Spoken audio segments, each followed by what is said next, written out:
right. Good evening, everyone.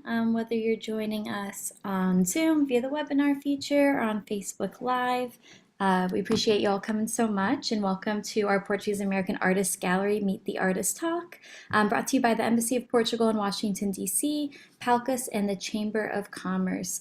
My name is Mariana Brazão, and I am a Palcus Director for New York. We're excited to continue the Portuguese American Artists Gallery, which highlight artists in a series of fields, including visual arts, music, dance, theater, and more. Our Meet the Artist talks are a chance for us to talk to the artists we have featured on our gallery and hear more about their work and get that firsthand conversation. If you haven't checked us out yet, you can visit us at PortugueseAmericanArtGallery.com. This is our last artist talk of the year, so we're super excited. The session's going to be streamed on Facebook Live as well here on Zoom, so you can ask questions via the Q&A chat here on Zoom or on Facebook. We'll be monitoring both, and there will be a time at the end to permit for those Q&A, so feel free to drop those in as you have them. So today we're here to meet the wonderful artist, Eva Avenue. Eva is a Mediterranean American general painter and multimedia artist in New York City, using tricks of the mind, matters of the heart, and a love for traditional painting paired with an active imagination. She likes to work in clusters of collections as well as with creative teams. She hopes to land a short-term painting residency in Mexico City or Rome one day. That sounds incredible. So we'll turn it over to you, Eva, to just give a little introduction and share a little bit about yourself. Great. Well, hello. Thank you so much for featuring me. It's a big deal for me. I have been for many years of my life looking to have the Portuguese government recognize me as Portuguese because unfortunately my father was never able to get his information onto my information for a series of reasons. So my records don't really have any, any paternal record. And then he passed away in 2006. So I'm like so grateful I get to take this data, share some of his work and share some of my work and talk about the influences from Portugal and the influences from him a little bit. And yeah, but right now I'm living in Brooklyn and I work in New York at the Art Students League, which is like the greatest place in the world. And I feel like a lot of my success is owed to the league.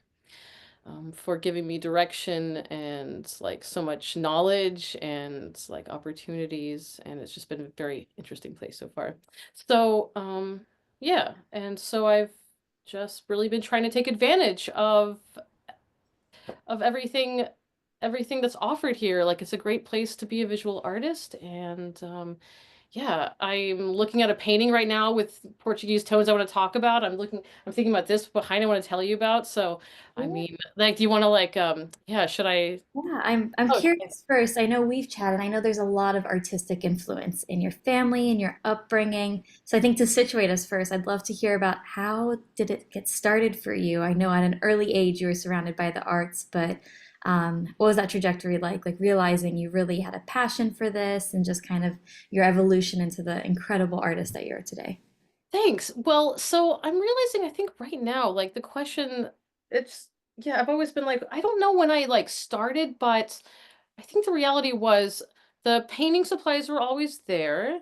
No one came to me and pushed it on me and like really went out of the way to explain how to do it. I just saw it being done, the painting. So it was there and I would do it sometimes and I would write and we had some musical instruments and I would play and I think I just grew up and continued to do that and never thought that I had to do something else. And despite the struggles of living like a life devoted to creative practices and, you know, some people like bare their soul, some people make reproductions, there's a spectrum to what you want to do with that calling, right? But I kind of watched a little bit of a lot of soul bearing work and some hard won profits. And then, my mom went on to, live a life of doing that. And so did my dad. But, there was a lot of sacrifices and it's like a kind of a brave path you have to forge yourself, right?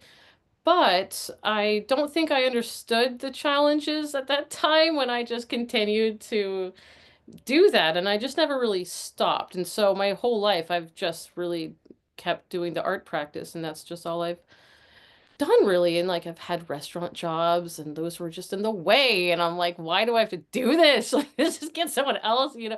But whatever, it's all been, you know, fun, and everything's a learning experience, and there's always great people along the way anywhere you're going. So, but yeah, I guess I just haven't deviated. It's just been a constant compulsion. And I like to say sometimes that certain, like, you know, people are like, oh, like you do all these things. And I'm like, well, they're for different anxieties. Like, you can't just soothe every anxiety by painting. Like, you got to write about it, you got to sing about it, you have to, you know, embarrass yourself and go in public and do something, or you got Mhm. to like really process something that makes a little secret project and it's weird. And so, yeah, it's been like that. But, you know, I also, um, just love the history of art. Like I love, you know, look like the weirdness of a body of work contained like all David Hockney paintings, Mhm. all the Italian Renaissance, all one thing. I don't know. It's like it's just very exciting to see all the ways people do things. And so, you know, where I work at the Art Students League and also in the whole entire world, you'll hear people with their preferences, or they're putting down another work of art, or, you know, this is the right way. And I just don't really have a hard time with that because I can always see the merits and the beauty of any undertaking and any efforts. And so I just feel sensitive to a lot of it.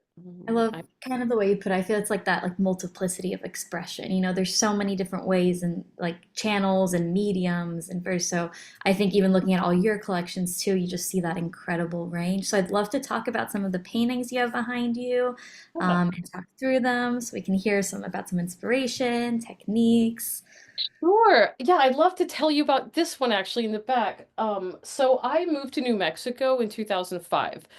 When I went there half a year before to check it out, I got the sense that it felt like Portugal. Like it was that deserty, like the plant, like when you're driving through, like not Lisbon, but like on the more on the Mhm. east side, more north, just through things, you know. It does look more a little bit more like New Mexico, like these sprawling. Barren. That's more like Yeah, barren. and I know that the spaghetti westerns, right? Like they're filming in the American Southwest, they're filming in Italy. So there's a similarity with the geography. So I remember kind of feeling oddly at home when I moved to New Mexico. So I've always loved it there, and I've lived there for many years. But so here's a dried, I just want to point out my favorite part of this painting, which is this dried cactus. Amazing. Yeah, you know, that's what it looks like, and I thought I thought the way I painted it looked so like Renaissance-y, like Mm. just so, I don't know, it's so satisfying. So this was at the very beginning of COVID, which sort of set a new intention for me where I'm like, I'm really gonna try and focus more on like what I want to do and like the visual arts and all that. And so, not that I wasn't, but you know, like just committing even more of your time. And so I sort of was thinking like it's a renaissance, like this, like COVID, like rebirth, like a lot of new things are going to happen. And so and I was hearing about this COVID renaissance. So I make this painting and I dress, I like model myself, and I have my friends like bikini bottom, like when she was like drying, like I put on my head because I wanted to create this Dutch hat. And this is called the Southwest Dutch Mona Lisa Italian Renaissance painting. And so Great title. you know, I'll show you, you know, the Mona Lisa has no eyebrows, right? That's why she's so mysterious, because eyebrows are our emotions, aren't they? Yes, the Portuguese are so eyebrowy and we're so emotive with our fado, huh? Yeah. But, right, so I did no eyebrows just like her, and I like thought it was pretty fun because, you know, I'm always making the same face, right? We're always like painting our own face over and over again, the same attributes. I'm never making these like eyebrowless people. So it was pretty fun to do that, and I had the classic like drop cloth, and you got the mountain background, and then I have this like homage to my love of abstract painting. I'm like, I also love abstract, like I love both. Like I want to do both of them. And I feel like this was a sort of magnum opus that would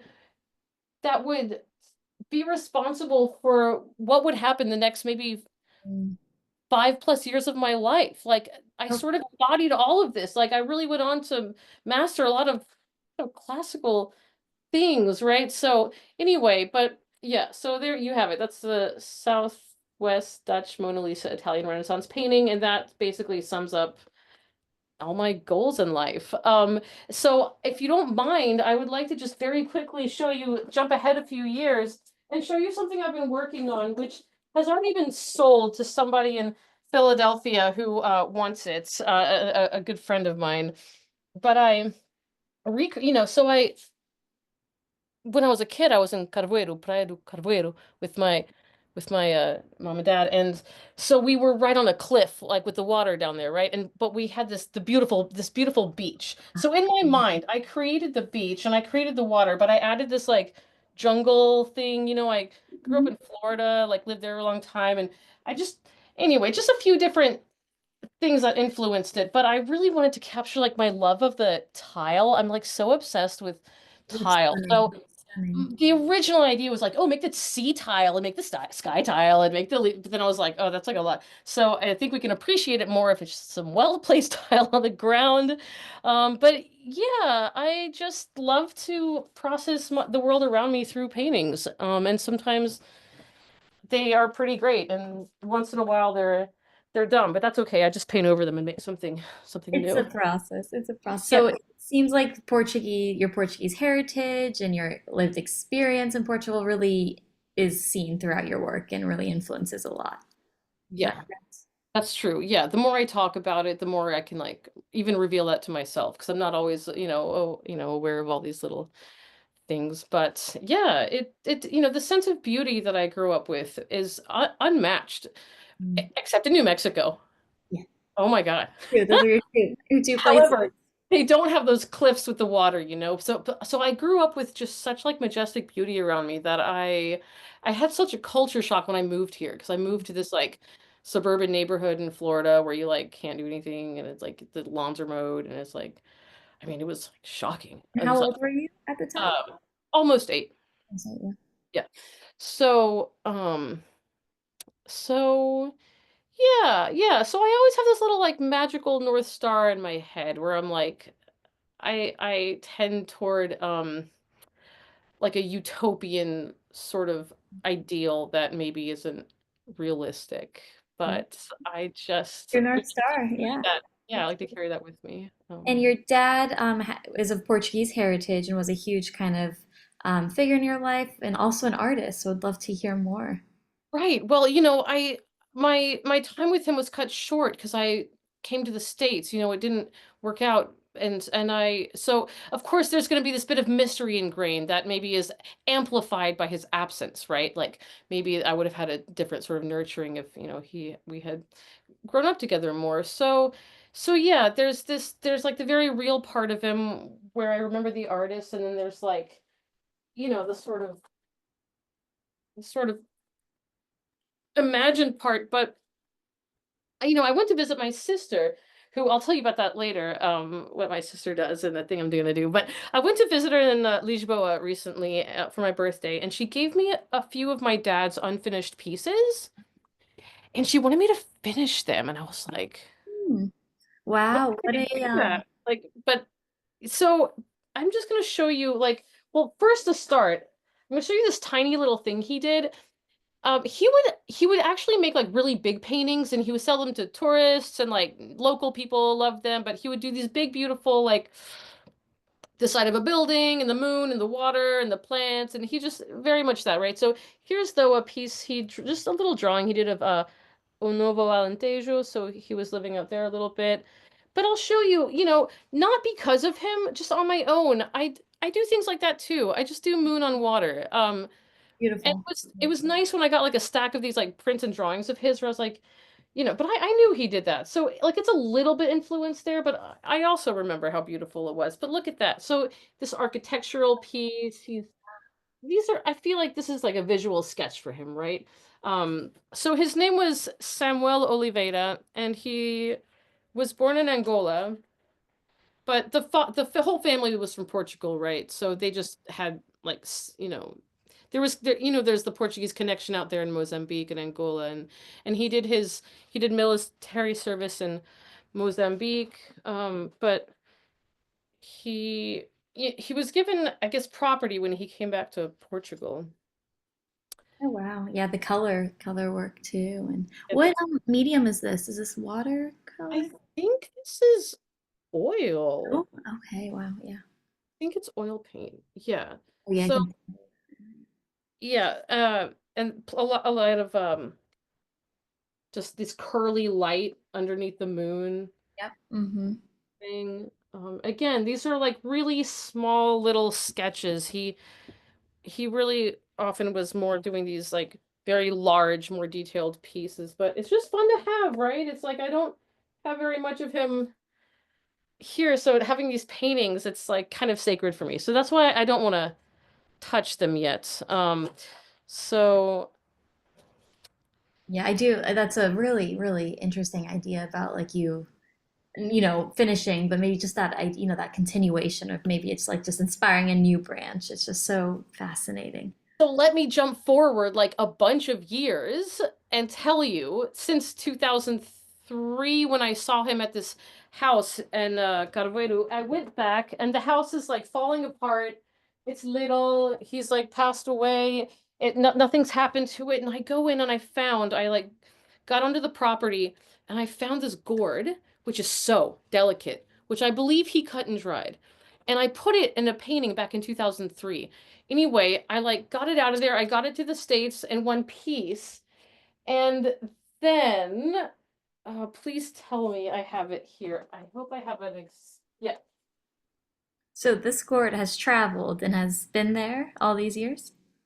So I made an homage. I made an homage Oh to my the God, beautiful shape of this amazing, board, right? I just incredible. Yeah. Anyway, I sold it. I sold it during my Black Friday sale. I sold 19 pieces, and these are going all over the place. And I just have too much paintings, and I can't live like this anymore. It's all need to go. So much expression, so much producing, and I think that's like the next journey too, is then when your art goes to someone else and it hasn't, a part of their life. But sounds like you've been busy. So what projects are you working on? You had a Black Friday sale. What are you looking forward to in the future? Well, so okay, m- my sister Marta, she organizes these TED Talks in Lisbon.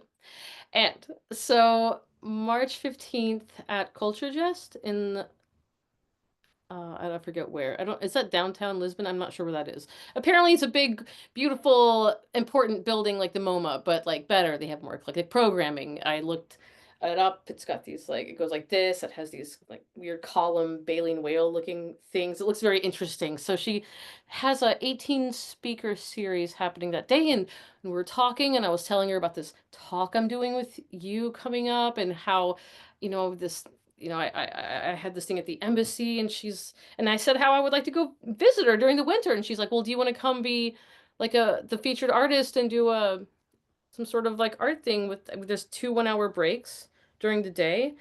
So I thought at first that I could get like people to like an do like autobiographical drawings that I would turn into tiles. There's this problem with the stolen tiles. There's a problem with tourism destroying the visual rich culture of Portugal that dates back so long ago. I know that they had to rebuild it, but the tiles are a long time tradition there. So people are just selling them on the black market for so much. And so I had this idea where I could like kind of highlight the problem, but fix it also with these patches of new tiles. This project would be called Cool. uh, Azulejos Autobiográficos. And you would get the whole community in, and they would be like sort of an emotional investment piece, and you're like paying tile makers, and the whole community comes together to stone soup this problem back to like something a little bit new. But apparently there's these laws, and I double checked with Marta, and she was like, no, like any important tiles being stolen, like you can't, those aren't the kinds you can just replace them. And the buildings where it doesn't matter, no one's stealing those tiles, so you don't really have a project there, do you? And I'm like, all right. I So like the essence yes, is good though, that idea of like capturing those memories and then transforming it into this art. I think that idea is I know. And so I was like, can I still might do my idea and just find a building in New York that wants to put all these tiles on there? I'm like, I know I have to pivot and maybe I do something without the tiles, but do want to do a project. So I just want anyone who listens to this in the future, like on your Facebook, if anyone hears this in like the next like 3 weeks, as an idea, like I am super open to that. Yeah. I also think they have such important like historical, cultural significance for Portuguese, for the Portuguese community, and everyone has a relationship with them, whether it's and so I just think you get so many great autobiographical accounts to transform. I agree. Yeah, so this isn't necessarily a tile, but I was making like lino cut prints. Incredible. I love these. The sardinhas, the I Ching coins, which my father used to, you know, co connect with the oracle and find out what's going on, right? And so then my mom would do that, and I just grew up with like people are like, "Oh, like what did you grow up with like with your like what was like the money conversation with your parents? Like, have you heard of that? Like, Yeah. what's your like relationship to money through your family?" Well, it was like doing the I Ching and praying, right? Like I love this print, by the way. I think it's so, so stunning. and then you get the two paintbrushes because that was a kind of a big thing. But what I love so much about these prints is those lines. As long, yeah, the That's organic. really what does it for me. But anyway, I have some more abstracted ones where it's like the shape of like a carob and a fig, and just I don't know. How do you define an autobiographical tile? But there's lots. Oh, this is cute. Here's like a soft heart. I walked into this place called the Welcome Collection in London, and they just had a bunch of felt on the table, so I made a pin. I just like literally freestyled a soft heart. I'm calling it I have an imaginary collection. I only have one, but in my mind I have a bunch, and it's called Soft Hearts for Stressed Out People. Amazing. It's so needed. It's so great. Um, and yeah, so do you want to talk a little bit about like I know you have such a range of works and a few of your different kind of collections and bodies of work, especially the ones with like the water and Oh yeah. Yeah, I do like painting water. And which just comes right out of thin air, doesn't it? Water literally just comes right out of thin air. So, um, I yeah, have to it's like imagine that's from all your time, around the coasts and I think so. Yeah, it's been rainy, it's been coastal, it's been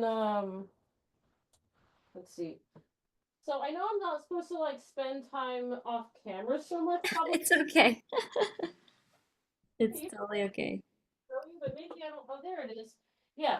So I was doing these abstract paintings, and then it just came to me sort of in a flash where I was like, I just looked down at this like little abstract piece I was drawing, and I imagined like I don't remember if I imagined like a teardrop on it or like a raindrop, but I just like saw like this realistic water drop on it, and I thought that would look so interesting if I mix this like realism and this abstraction. And so I just want to show this one example of where like that looks pretty cool. Like here's the whole piece. This is sort of a bigger Incredible. example. I had a lot of like tiny ones of this, but it just pops so cool. So it's so fixating. I know. I feel like some marketing designer. I'm like, it pops, but Oh like my goodness, that's the so good. reflection, the shading, the color balance, everything. Yeah. So I just started making a bunch of them. And then this one like a mentor in the art world, he was like, Shh, don't show anyone anything else. He was like, just show them that, because you're supposed to really market yourself and get in there and get tight because there's thousands of people who want to scale that golden wall, right? Right. So, but yeah, I've had a hard time doing that. I tried to get back to like adding some more of the, and I was like, I don't care. Like like I want to do this other thing right now. Like I don't want to do that right now. So that's what I mean by like I work in collections, like and clusters. Like I'm driven intensely for like a certain amount of time, and then like my attention is somewhere else. But not like totally just so fragmented and not connected at all. It's Oh, not yeah. like You have it's not a like now my life has nothing to do with this ever again, right? It's just, like just an the, iteration, yeah, of the many. That's but I have a lot of these. yeah. So I really did a thing. And then you talked a little bit about this Black Friday sale you had. I've never sold so much at once in my life, and I really didn't know that many would sell. I was like, I don't know what's going to happen, but now I have to ship all these paintings and I have to make these. I was selling little mini portraits, like, so I got 3 commissions. And in your mind, it's always like easier and faster. You're like, oh yeah, I know how to paint. Like I'll just like do the like I'll just like do it. And then, but now like it's really a slog. I've drawn them out, and that was like a lot of work. And it's like because you have to because it takes everything. You can't like multitask. You can't be in the process of decompressing. You have to be like Ready for in it. this Yep. state where you're ready to paint. And that's like, yeah. And so it's these moments like these where I realize like, oh my God, that's like why you need to price your stuff to reflect the amount of life force that this Mhm. takes. It's not just like, Piece of you. Yeah, it's so much. yeah, it really is. And then Which, for everyone watching, I know we have a lot of people on Facebook. Feel free to submit any questions in the chat if you have any, or here on Zoom. But I want to go back to something you said, and as you were doing that collection with the water, and someone told you to like just focus on that. And I feel like in our world, so much advice is given. But what would you yourself say to someone like starting out, or not even starting out, but just kind of in this world, kind of your best piece of advice? yeah, I mean, I guess it, I guess it depends on the type of person you are. Like, if you can do that sort of thing, then yeah, that's great. But I guess, I don't know. I guess you really need to like learn how to trust yourself and what goal you're navigating and what it is you're living for. I guess it's hard to give advice because people are so different, but it's like I guess just you always want to get as clear as possible on what you're doing in order to, I mean, it's almost like pulling weeds around something, right? You just really trying to keep it like in the best state possible so you can do the best work that you can and avoid burnout. So, there's probably people that are like the total opposite of me where it just completely fills their soul to like, I don't know, do the same painting like 800 times, like Agnes Martin, like, she just did those slow Yep. lines forever. I'd lose my mind. I'd be like, what? Like different aptitudes. But I love that kind of visual you painted, like pulling the wheat, pulling the wheat and going. Yeah, so right. So but I do think it's important to be obsessed. Oh my goodness, yeah, it's like Yeah, you're because this is really soul crushing sometimes. it's yeah, it's solar for sure. Yeah. Yeah. And so I know we're wrapping up here soon, but I'm just curious if there's anything else, any other pieces you want to call out or any other projects that have got your energy. Yeah, I would like to call one thing out or if a few like this might be a fun project for anyone. So if you have your supplies out right there, right, you're more likely to use them. Mm, So instead of putting away, you want to like just create a little station where your stuff is always out, right? And then you're going to go do that, whether it's a painting station or a writing desk. But I did this project for a while and I just wanted to show you a few pieces. I just discovered them like because I couldn't find them like a few minutes before we started. But I was amazing. doing this thing where like before work, every I would do a self-portrait and it So would take me like some took me like half an hour. This one took me 20 minutes. But look at the precision. it's insane. What are you using to paint? I think it was mostly Acrylic? acrylic. Yeah. Sometimes it was gouache, but I think it was mostly acrylic and water. But I did my face in 6 strokes, right? Incredible. Look at that red hand. It's just so satisfying. And what's fun about these exercises, it's like you just gotta do it because you gotta go catch a subway, right? So you can't like obsess over like the details, and then like you just make more confident work, right? And so even I don't know, there was like a funness, but look how moody. I love It's moody. such a good idea because one, it's like starting the day in that way too, and then just seeing kind of how over time you start doing this exercise, how it kind of evolves, and so Exactly. yeah, Yeah. And you get on the train and you're like, well, I already made a whole painting. yeah, So, literally. So my days actually set. yep. Cool. All right. Well, look, it's 7:30 and we did a whole interview. This has been so fun. Thank you so much for being willing to give your time to talk to us. For those watching, please visit PortugueseAmericanArtGallery.com and go over to Eva's page. You'll see some other amazing work as well as website and Instagram and email so you can reach out if you have any questions, want to buy work, or just learn more. Our website is fabulous and has so much great information on there. But yeah, thank you so much for your time. Thank you for those watching, and thanks for joining us for our last Meet the Artist talk of the year. It's a great one to wrap the year out on. Great. Alrighty. Ciao. Beijinhos.